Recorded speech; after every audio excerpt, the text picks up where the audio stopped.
মাঝে উপস্থিত আছেন মাননীয় সংসদ সদস্য মুন্সিগঞ্জ ১। মাননীয় প্রধানমন্ত্রীর নির্বাচনী প্রতিশ্রুতি বাস্তবায়নে দুর্যোগ ব্যবস্থাপনা ও ত্রাণ মন্ত্রণালয়ের ইজিপিপি কর্মসূচির আওতায় মুন্সিগঞ্জ জেলার সিরাজদিখান উপজেলার রসুনিয়া ইউনিয়নের রসুনিয়া খালের দানিয়াপাড়া ব্রিজের পূর্ব পাশ হতে মোতার জাহান বাড়ির দক্ষিণ পার্শ্ব পর্যন্ত খাল পুনঃখনন ১.২০০ কিলোমিটার দীর্ঘ কাজের উদ্বোধন করা হয়েছে।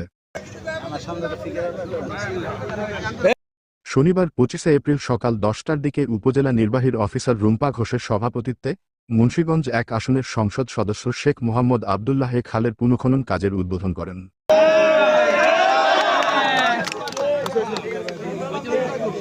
উপজেলা প্রশাসন ও দুর্যোগ ব্যবস্থাপনা বিভাগের আয়োজনে অনুষ্ঠিত এ কর্মসূচি বাস্তবায়ন করছে দুর্যোগ ব্যবস্থাপনা অধিদপ্তর। উদ্বোধনী অনুষ্ঠানে শেখ মোহাম্মদ আবদুল্লাহ বলেন, খাল পুনঃখননের মাধ্যমে এলাকার জলাবদ্ধতা নিরসন, কৃষি উৎপাদন বৃদ্ধি এবং পরিবেশের ভারসাম্য রক্ষায় গুরুত্বপূর্ণ ভূমিকা রাখবে। এ সময় অনুষ্ঠানে উপস্থিত ছিলেন সিরাজদিখান থানার officer in charge OC Abdul Hannan, upazila BNP সাধারণ সম্পাদক এম হায়দার আলী, সাবেক সভাপতি বীর মুক্তিযোদ্ধা আব্দুল কুদ্দুস ধীরনসহ স্থানীয় বিএনপি ও অঙ্গ সহযোগী সংগঠনের নেতা কর্মীরা, স্থানীয় প্রশাসনের কর্মকর্তা ও জনপ্রতিনিধিরা উপস্থিত ছিলেন।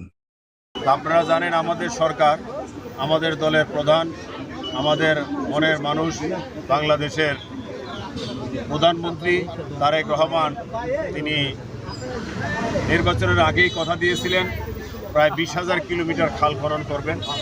তারই ধারাবাহিকতায় অলরেডি প্রতিটা ডিস্ট্রিক্টে কিছুটা হইল খাল খনন আরম্ভ হয়ে গেছে। ইনশাল্লাহ আগামীতে আমরাও বিভিন্ন খাল, শুধু তালতলার খাল না, বিভিন্ন সিরাজদিঘা শ্রীনগরের অনেক খালের প্রস্তাব সরকারেরটা দিয়েছি। ইনশাল্লাহ যেহেতু সামনে বর্ষার মৌসুম, আগামীতে ইনশাল্লাহ শুকনা মৌসুমে আমাদের এই খালগুলা খননের কাজ আরম্ভ হবে।